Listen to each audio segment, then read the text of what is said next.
Chiedo la vostra fiducia per portare la voce della nostra gente in Europa, per difendere il lavoro della nostra gente, perché non possiamo accettare che l'Europa al suo interno faccia concorrenza sleale ai nostri lavoratori.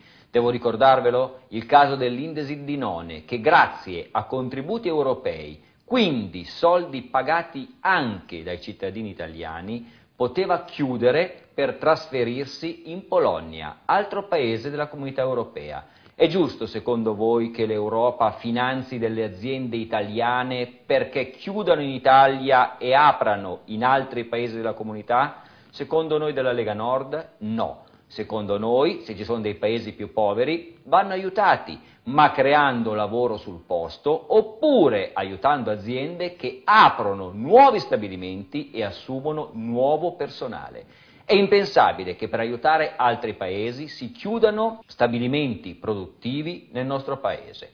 Per questo chiedo la vostra fiducia, chiedo di votare Lega Nord e vi chiedo se ritenete di mettere a fianco di quel simbolo, quello della Lega Nord, il nome Rossi.